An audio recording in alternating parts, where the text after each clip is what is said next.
Hello, everyone. My name is Kayla Betzold, and I'm Sustainability Coordinator for the City of Wheatridge. I'd like to welcome you to the first ever Wheatridge Sustainable Neighborhoods Open House. This open house is very different than other ones that have happened in the past, as it's a fully virtual event. First of all, I just want to thank everyone for taking time out of their evening to join us tonight to learn more about the new Sustainable Neighborhoods program in Wheatridge. We're excited to join Lakewood, Denver, and Fort Collins as the fourth city on the Front Range to be a part of the Sustainable Neighborhoods Network. This open house event is designed to give you a better understanding of the program as a whole and also how you can become a part of it. The Sustainable Neighborhoods program is a fun and easy way to build relationships with your neighbors and work together to develop projects in your neighborhood that advance sustainability.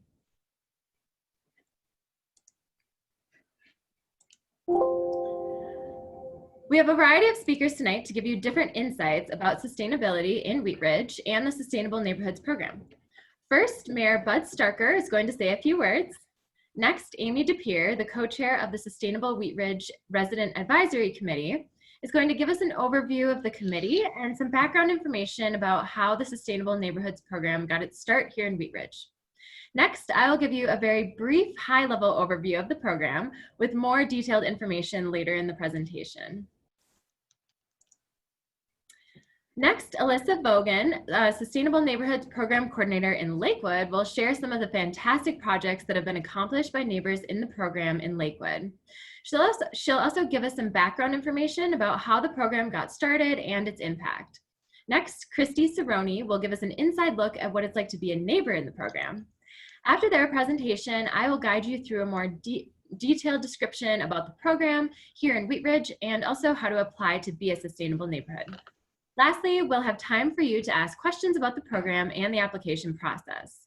If you have questions throughout the presentation, you can type them at any time using the question and answer button at the bottom of your Zoom screen, and we will answer them at the end.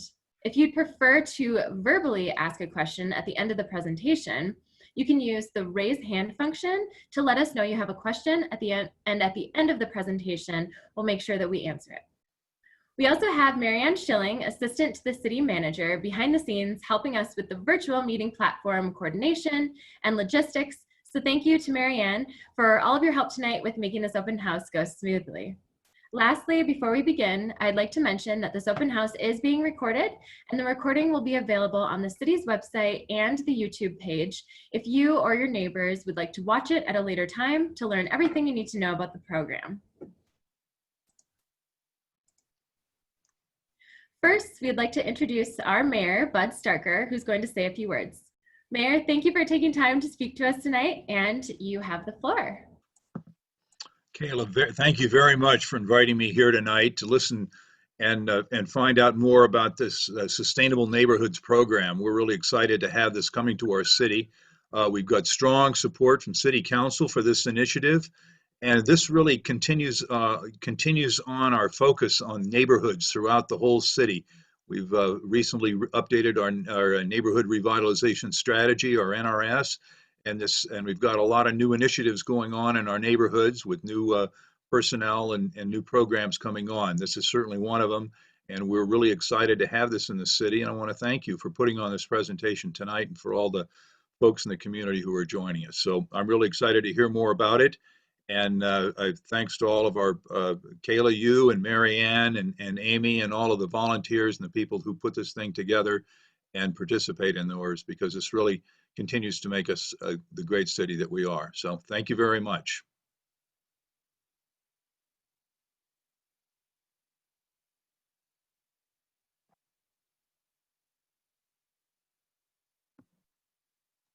Kayla, you're muted. Thank you, Mayor Starker. Sorry, thank you, Alyssa. And thank you, Mayor Starker, for taking a few minutes to say some words about sustainability and for your support of the program. We really appreciate you being here tonight.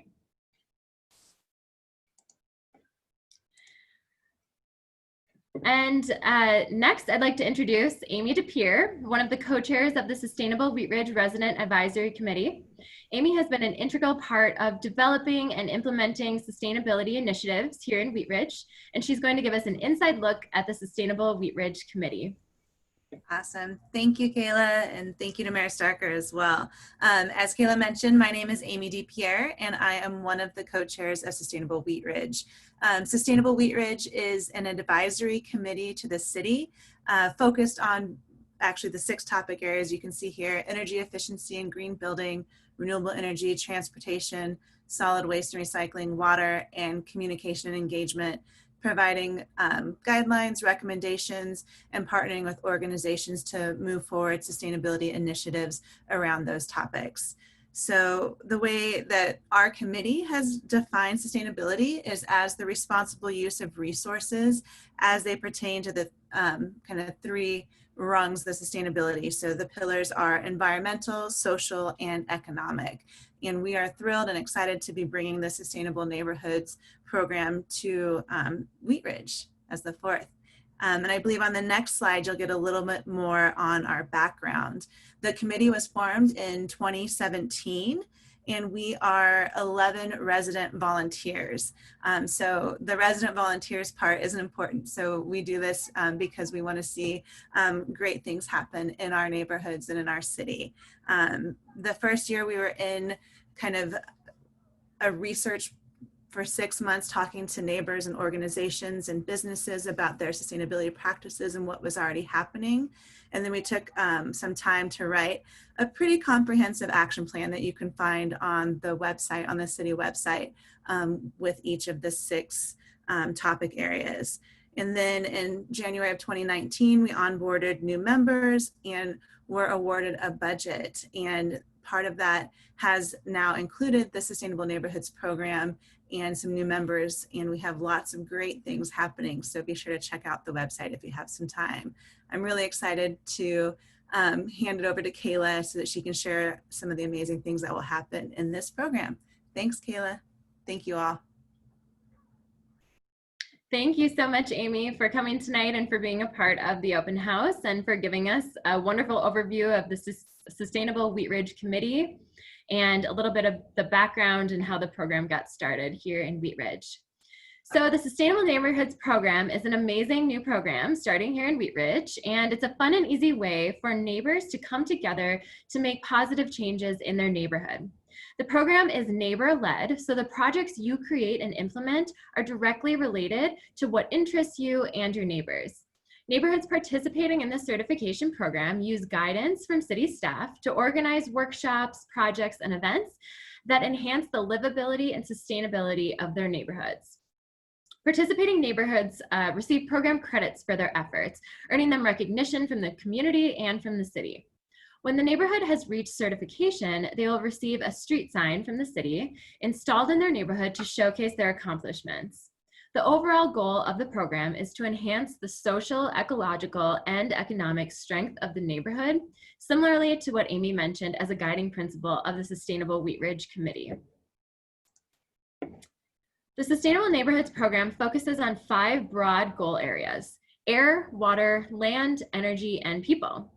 Neighborhoods use these goal areas to guide their selection of workshop topics and neighborhood initiatives. One project may encompass multiple goal areas, which is great. There's no requirement for neighborhoods to complete projects in all of the goal areas, but the project must fit into at least one. There's a goal ideas brochure on the Wheatridge page of the Sustainable Neighborhoods website, which is listed on this slide. And that document provides examples of potential projects that would fit into all of these categories. That's been specifically tailored to promote Wheatridge, our community partnerships, different city departments, and program offerings that we have here in the city. So now that we've discussed the basics of the program and the goal areas, Alyssa Vogan, program coordinator from Lakewood, is going to give a brief background on the Sustainable Neighborhoods program, how it started in Lakewood and how it expanded to other cities on the Front Range, and showcase some of the projects that have been implemented by neighborhoods in the Lakewood program. We're also going to have Christy Cerrone, who is a neighbor from Wheatridge, to share some information about what it's like to be a neighbor in the program. Thank you, Alyssa and Christy. Great, thanks, Kayla. Can you see my screen okay? Yep. All right. So thanks, Kayla, and thank you to Wheatridge for giving Christy and I the opportunity to share a bit about Lakewood's experience in the Sustainable Neighborhoods program tonight. The program, I've been with the City of Lakewood coordinating the program for about 3 years, but the program was actually created in Lakewood in 2012 by who is now our sustainability manager, Jonathan Wachtel. At the time, he was a neighborhood planner. And through his work in the community, Jonathan realized that the demand from residents for more sustainability-related resources, programming, and education was steadily increasing. He also realized that a lot of sustainability expertise that was needed in Lakewood could actually come from the community and the residents themselves. So after some trial and error, the Sustainable Neighborhoods program was created, and residents in our 10 sustainable neighborhoods continue to bring passion, creativity, and expertise to solve problems and strengthen connections in their communities.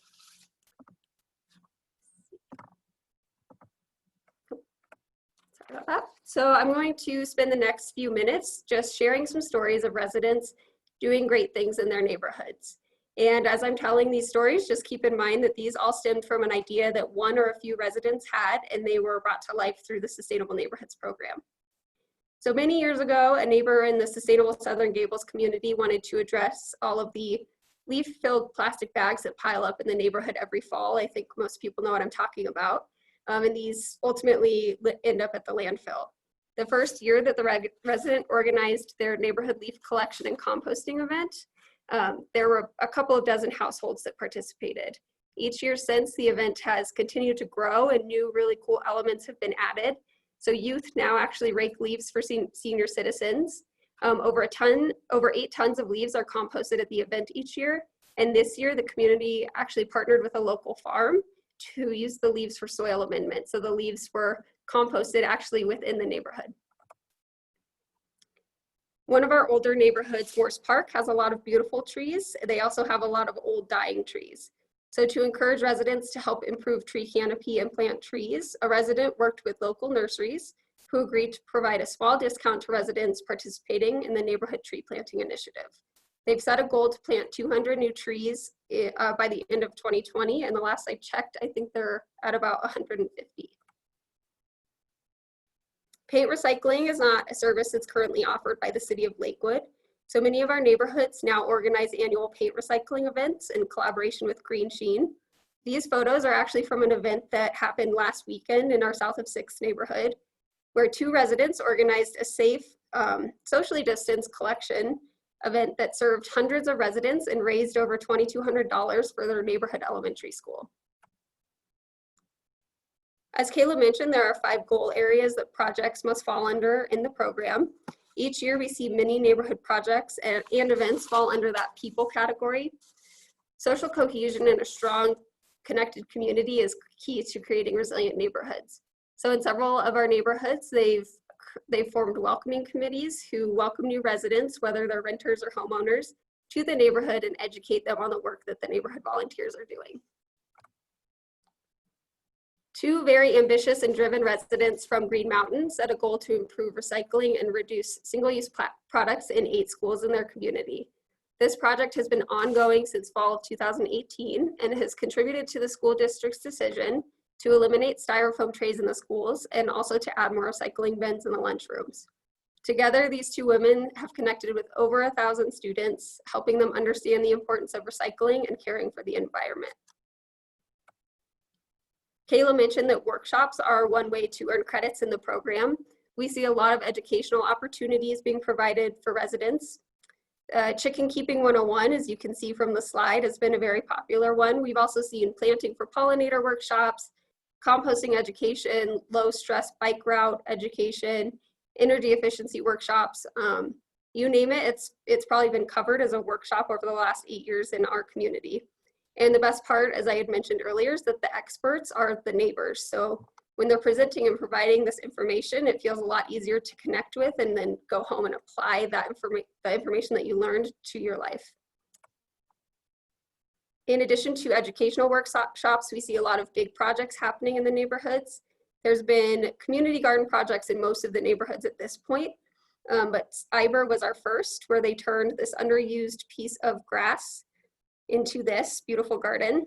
And while the city did not provide the funding for the entire garden, they did help with things like grant research and writing support and helped with outreach efforts and the community organizing that kind of needs to take place to make that happen. So neighbors that are interested on meeting with each other on a more regular basis oftentimes create community clubs. Some of these have sustainability focuses, while others are just a way to connect with and get to know your neighbors. In Belmar, they have community clubs that promote an active lifestyle with their walking, biking, and running clubs. And then the Be Safe initiative, which was started in the Ivor neighborhood, has now expanded to 6 Lakewood neighborhoods. This was started by a group of residents who wanted to educate neighbors on the harmful impacts of systemic pesticides. Participating households get a yard sign that looks like that Be Safe sign that's up there, and these help them take pride in their yards and the work that they're doing to protect pollinators. And then this slide just shows some mapping that was done by the city to help communicate the effectiveness of the Be Safe program. And then there's been other creative forms of outreach, including those bus benches that you see there that are around the neighborhood. So I just want to wrap this up with this list up with Ivor's Resilience Circle, which is a monthly gathering that has been taking place for over 7 years now. So at the Resilience Circles, residents share knowledge, ideas, and concerns and work to come up with new community projects together. And sometimes they also just get together and have fun and have a drum circle like you can see on that picture on the left. So since 2012, Lakewood's now 8 sustainable neighborhoods have seen participation from over 27,000 residents through 600 plus projects, events, and workshops. For Lakewood, the program has proved to be an effective tool not only in helping us achieve our sustainability goals, but also in helping our communities connect and to become more resilient. During the COVID-19 crisis, neighbors have hosted virtual workshops, they've had virtual happy hours, they've exchanged seeds while practicing responsible social distancing, organized neighborhood cleanups, and they've connected with and provided for neighbors in need. We are reminded during this challenging time about the importance of creating resilient communities, and the Sustainable Neighborhoods program is one way to make this happen. So with that, I'm going to hand it over to Christy Cerrone, who's one of our fearless leaders at Sustainable Southern Gables, and she's going to talk a bit about what it's like to volunteer in the program. Hi, can you hear me? Yep. Okay, good. Okay, so thank you, Alyssa, and thank you, Kayla, for inviting me to share tonight. My neighborhood, Southern Gables, has been in the Sustainable Neighborhood Program since 2013, and I've been lucky to be a part of the leadership team throughout that time. We have found over the years that there are many ways for people to be involved in the program, whether they have just a little bit of time or a lot of time to devote. The program really can meet you where you are in your life. And the thing that everyone who is involved has in common is a passion for sustainability or for a sustainability related topic. So for example, we have a member who's really passionate about biking. His main involvement has been planning a bike to work day station for our neighborhood each year. We also have a member who's really passionate about connecting people and bringing people together. So for over 5 years, she's planned a monthly luncheon series where everyone in the neighborhood is invited to meet at a local restaurant in or near our neighborhood once a month to just get together and get to know new people. We have members who love gardening and have worked to build and run a community garden at the elementary school in our neighborhood. And we've had members who have passions and planned workshops around all kinds of topics, from going solar to xeriscaping to energy conservation and everything in between. And we also have some annual events that happen every year, like our Earth Day seed swap and participating in our school's science night, among other things like that. So I'm sure that if you are here on this call today, that you're passionate about sustainability too. So I guess what I would say is that if you have that passion, the Sustainable Neighborhoods program is a really great way to make a difference in your neighborhood. And because it has been for me and for my neighbors, it's been life-changing and transformative for our neighborhood. So you can see my email address there on the screen. I'm always happy to answer questions from a neighbor's perspective, and I'll stay till the end too during the question and answer if there are questions too. So thank you.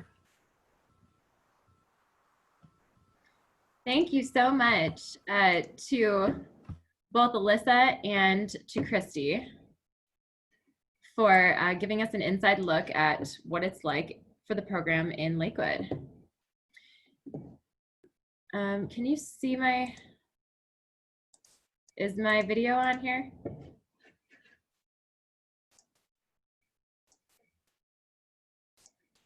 Oops.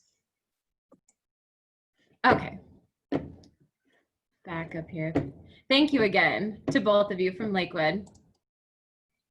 And both Alyssa and Christy will be on at the end of the presentation. If you have any specific questions for them, they'll be here to as a panelist to help answer any questions. So now that we've discussed the basics of the program and learned about the program in Lakewood, its impact and what it's like to be a neighbor, we are going to talk about the program here in Wheatridge. So how does all of this happen for Wheatridge residents? Well, it really starts with you, the residents. The Sustainable Neighborhoods program is neighborhood-led, so the residents are the ones that bring ideas and passion to the table. The city is here to provide guidance, support, and resources to make those ideas happen in your neighborhood.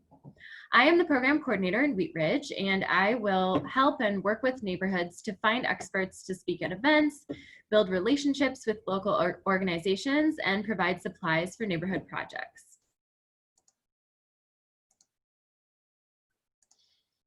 After neighborhoods are accepted into the program, I will work with the neighborhood and its leaders to organize their ideas and make a plan for action. We'll have a planning meeting to identify neighborhood promotion strategies and develop a neighborhood interest survey.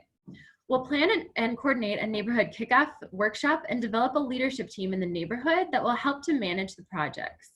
We'll create an outreach plan and work towards activating more people in the neighborhood to get involved with your projects. I do want to mention here that we are in an unprecedented time with COVID-19, so we'll move forward with this process safely and take into consideration all guidelines regarding social distancing and face coverings. This round, we're accepting 2 Wheatridge neighborhoods into the program, but we will be opening the application again in early 2021 and hope to have 4 neighborhoods in the program by April 2021. If it makes sense to delay the neighborhood kickoff meeting until next spring, that's completely acceptable, and we'll work with the first 2 neighborhoods to adjust the timeline, process, and certification as we have more information. Your safety and the safety of all of our residents is our first priority, so please do not be deterred from applying if you're concerned about the in-person requirements. Along those lines, I did want to highlight some examples of projects that other sustainable neighborhoods have been accomplishing during COVID to shine a spotlight on our amazing regional sustainable neighborhoods and their accomplishments towards sustainability and neighborhood resiliency through this pandemic. Neighborhood asset inventories, which is where neighbors can complete a form or a survey to let other neighbors know what kinds of supplies they're willing to share with each other, is a great example of a remote engagement project. That way, if a neighbor needs to borrow a rototiller or even a blood pressure monitor, they have an inventory they can search with contact information of neighbors that can help to provide these resources. Neighbors have been turning little libraries into little resource libraries and stocking them with reusable materials to make masks and other supplies neighbors might need during the pandemic. One neighborhood completed a no contact porch light campaign where neighbors put sticky notes on their front door to let the Sustainable Neighborhoods team know that they would like their porch light exchanged with an LED bulb. So the team could easily identify which neighbors wanted the replacement bulb without needing to knock on every door. There are many ways that neighbors can get involved without in-person engagement. And like I said, we will be here to help you brainstorm ideas, and we will be flexible with the program and the certification timeline as it's outlined on this slide. So why join the program? The unique aspect of this program and what makes it unlike other city programs is that it's designed to be neighborhood-led.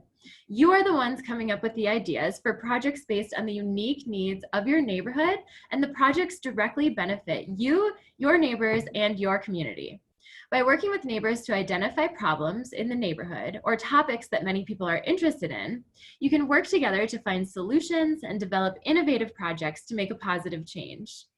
This program is also designed to be an avenue for neighbors to build relationships with each other and the local community. As neighbors get to know one another, they're able to learn from each other and make their neighborhood more resilient. This program also provides leadership opportunities for those who are wanting and willing to take on these roles in the program. The program as a whole is neighbor-driven and community benefiting. And speaking of community benefits, your neighborhood will receive recognition from the city and from City Council for your achievements. Neighborhood leaders will have experience working on city programs, and this experience could lead to becoming a part of a Wheatridge committee or commission if that's something that you would be interested in. Neighborhoods in Wheatridge will have more pride and find more value in their individual neighborhoods, which will increase the collective resiliency of the community as a whole. And as we all know, the goals of these projects are to increase the sustainability of our city. The reason why this program has been wildly successful in other cities like Lakewood, Denver, and Fort Collins is because it focuses on your neighborhood using your ideas, impacting your home and your life. As staff, we will help to support you in any way that we can. There are 2 levels of certification in the program.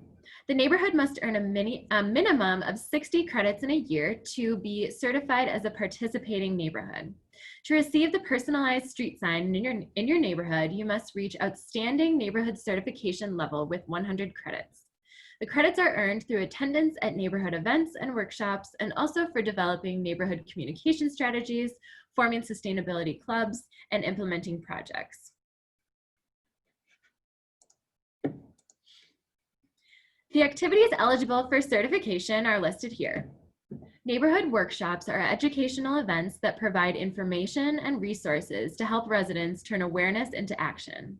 An example of this could be organizing a low-water plant workshop to encourage neighbors to remove turf and replace it with xeric or low-water plants.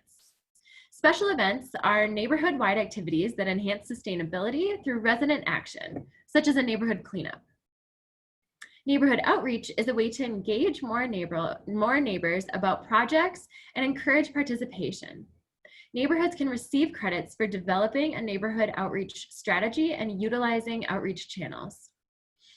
Neighborhood clubs are groups of residents who share similar sustainability interests and participate in a sustainability related activity on an ongoing basis. An example of this could be a neighborhood walking club.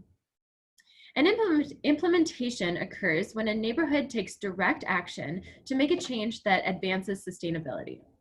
An example of this would be building a community garden or developing neighborhood waste diversion targets.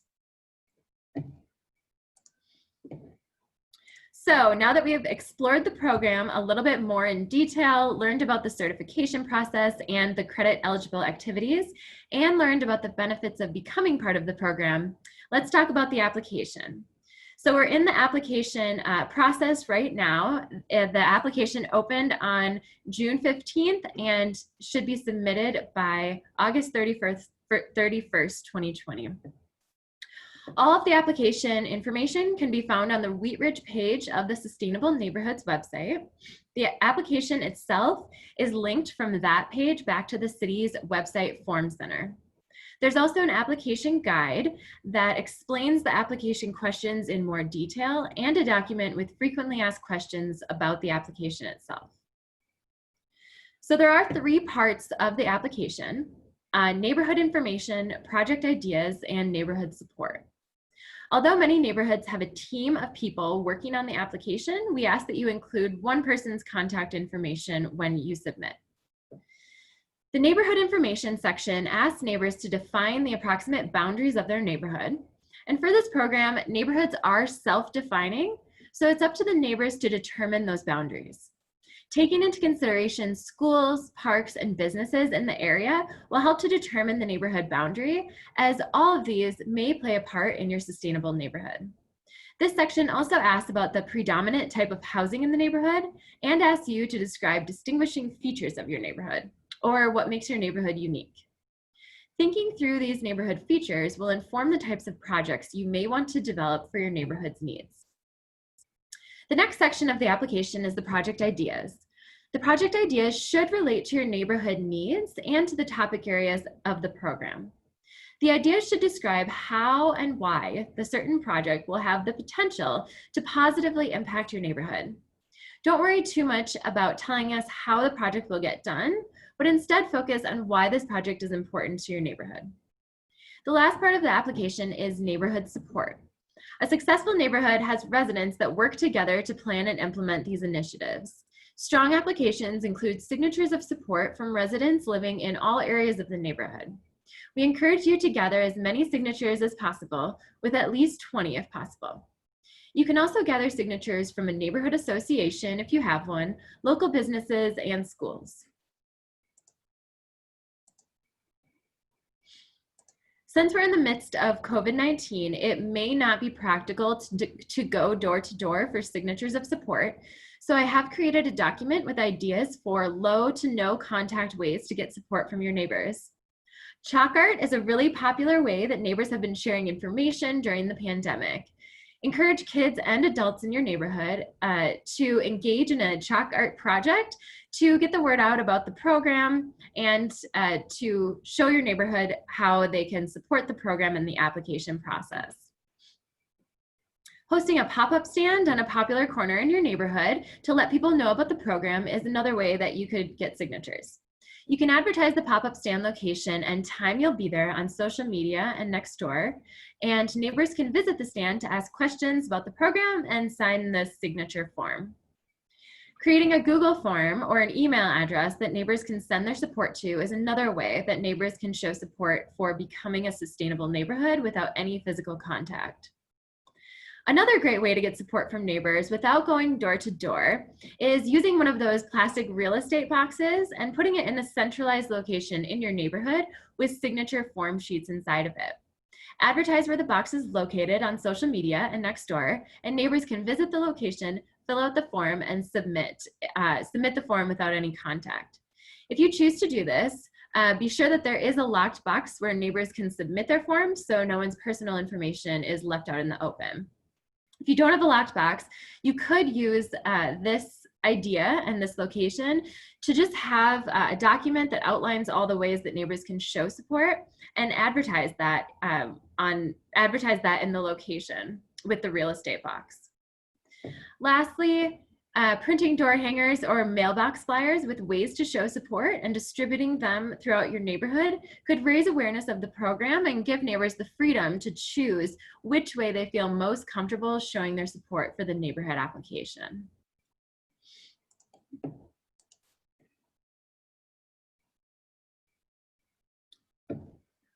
So again, applications are due on August 31st, 2020. We will be reviewing the applications in early September, and the 2 neighborhoods chosen will be informed in mid-September. We'll be focusing on neighborhood applications that have planning, participation, and potential. Planning means that the application has thought through the projects and planned out how they'd like to make these ideas happen. Participation is in regards to the amount of support from neighbors, and potential is the ability for the application to show that this program and the support that they'd receive from city staff will lead to an increased neighborhood engagement and progress towards sustainability goals. We really want this program to be a catalyst for building a sense of community and involvement here in Wheatridge. Before we conclude this presentation, I did want to give you a few tips for a strong application. First of all, please create the application outside of the Form Center on the city website, like in a Word document or a shared Google file, so that you can easily copy and paste the answers into the Form Center when you submit the application, and there's no risk of losing any information because of any sort of technical issue. It's a good idea to read through the application on the city website, the application guide, and the frequently asked questions document before starting your own application to get a sense of what you'll need to prepare to submit your own application. We want you to answer the questions completely, but once you're in the program, we can iron out the details. Proofread your application with other neighbors that have expressed interest and make sure that everyone's ideas are included and supported in the final draft. Lastly, make sure it's submitted by or before Monday, August 31st, 2020. We're so excited to start the Sustainable Neighborhoods program here in Wheatridge, and I want to thank everyone again that took time out of their evening to attend this virtual open house. I also want to say thank you to all of the presenters, the mayor, Amy, Alyssa, and Christy for all kind of giving us a different piece to this puzzle and really filling in the blanks about sustainability in Wheatridge, the Sustainable Wheatridge Committee, and kind of the history of the program and the program in our neighboring cities. Thank you also to Marianne Schilling, who has been kind of on the back end of this whole presentation, making sure that the technical side of things is working well. And to our residents, I am here to support you in any way that I can, both through the application process and if you become a sustainable neighborhood. If you have any questions about the application or the program as a whole, please reach out to me. You can find all of the information you need to know about our program at the address listed on this slide. And just a final reminder, this presentation was recorded and the video will be available on the city website if you or any of your neighbors in Wheatridge would like to watch it at a later time and learn more about the program. Now, myself and the other presenters are here to be a resource for you and answer any questions that you may have had during the presentation tonight.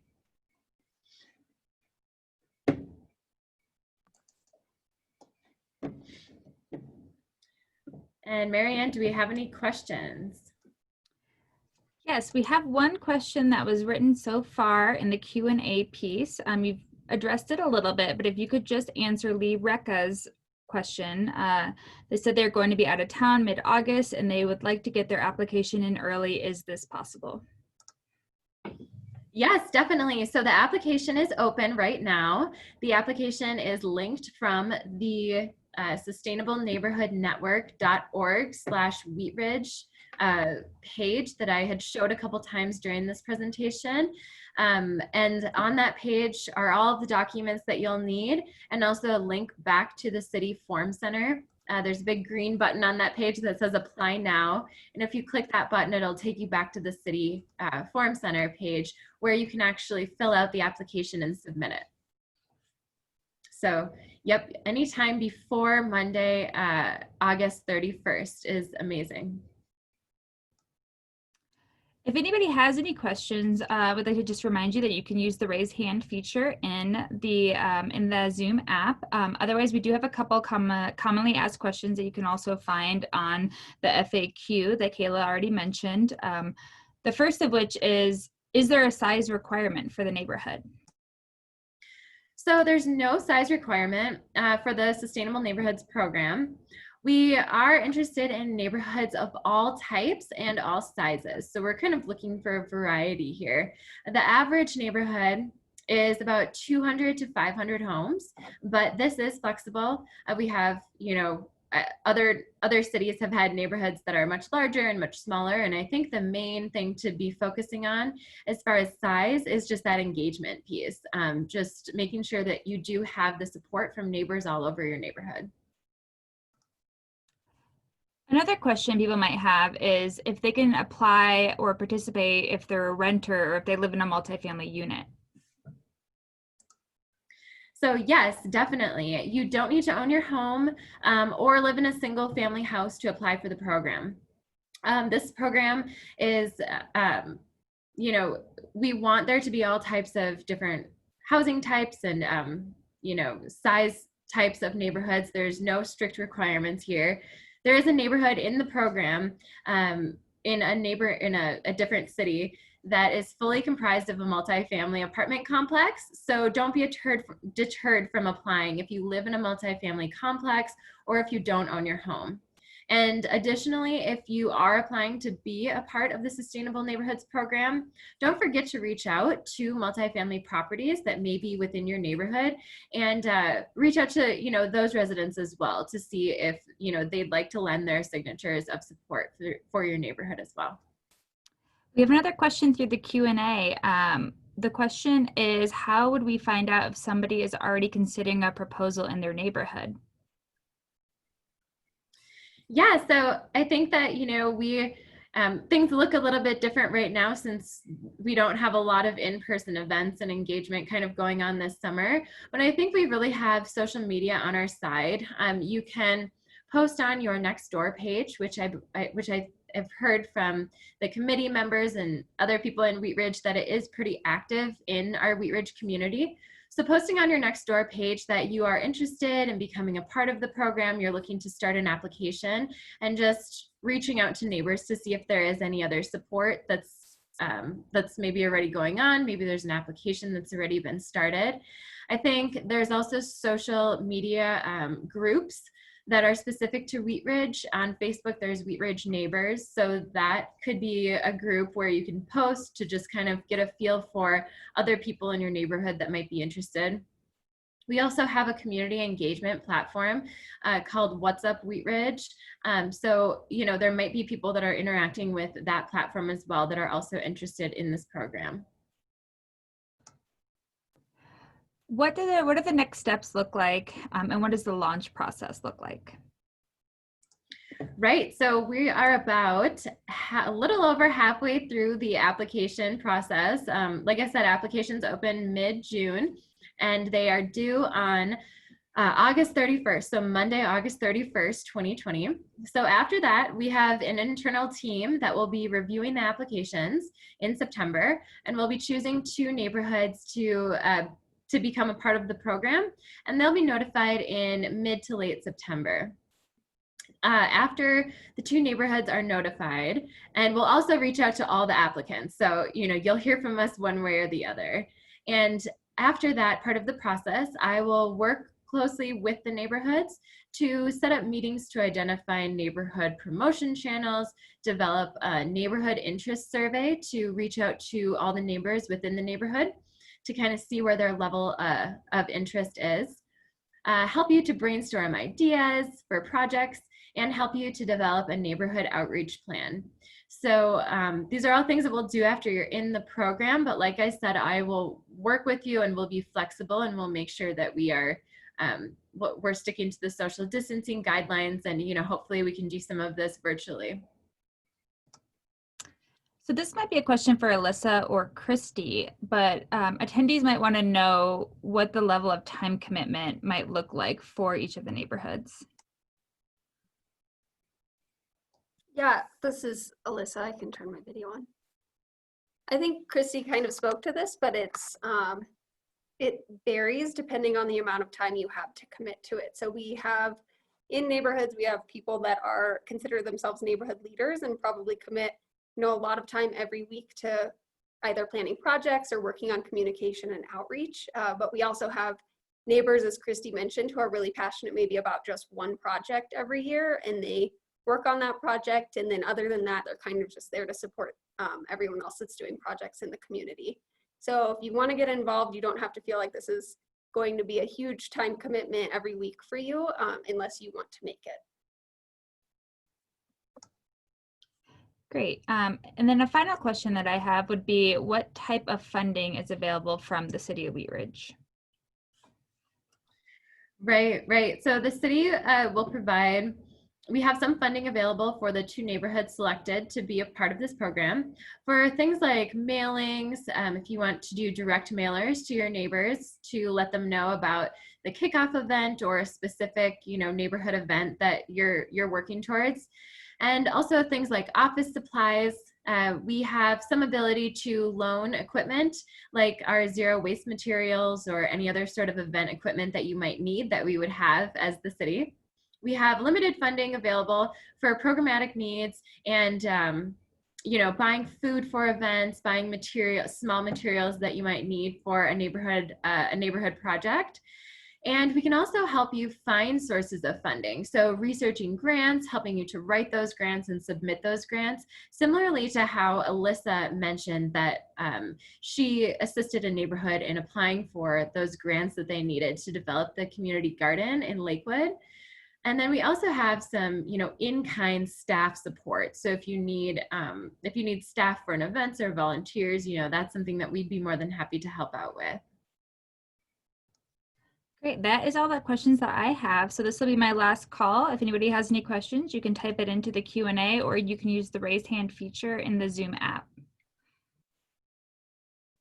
And again, if you have any questions about the program or the application, you can email me at sustainability at ci.wheatridge.co.us.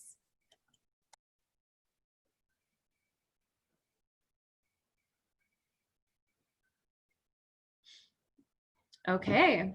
Well, if there aren't any other questions, I once again want to thank all of our presenters that were here tonight. Thank you to the mayor for speaking about sustainability. We love and appreciate your support for our programs. Thank you to Amy for taking time to give us a little bit of background about the committee and our programming here in Wheatridge. Thank you to Alyssa and Christy for coming tonight and giving us some background on the program and for sharing some of these fantastic projects that have been done in Lakewood. And thank you to Marianne for covering all the logistics tonight and making sure that this all went off without a hitch. I'm just thankful for everyone for being here and for your support of this program. And thank you to the residents for everyone that took time out of their night to tune in and to be a part of this. We're really excited about this new program. We're really excited to have it here in Wheatridge. I think it's going to be amazing. And thank you to everyone that tuned in. I'm here for I'll be here, you know, via email or phone if you have any further questions about the program. And I hope that everyone has a wonderful night. Thanks for having us, Kayla. Thank you. Thank you, Kayla. We're thrilled that you're around to lead this project. It's going to be amazing under your guidance. Thank you so much for all of your great information tonight. Yes. Wonderful.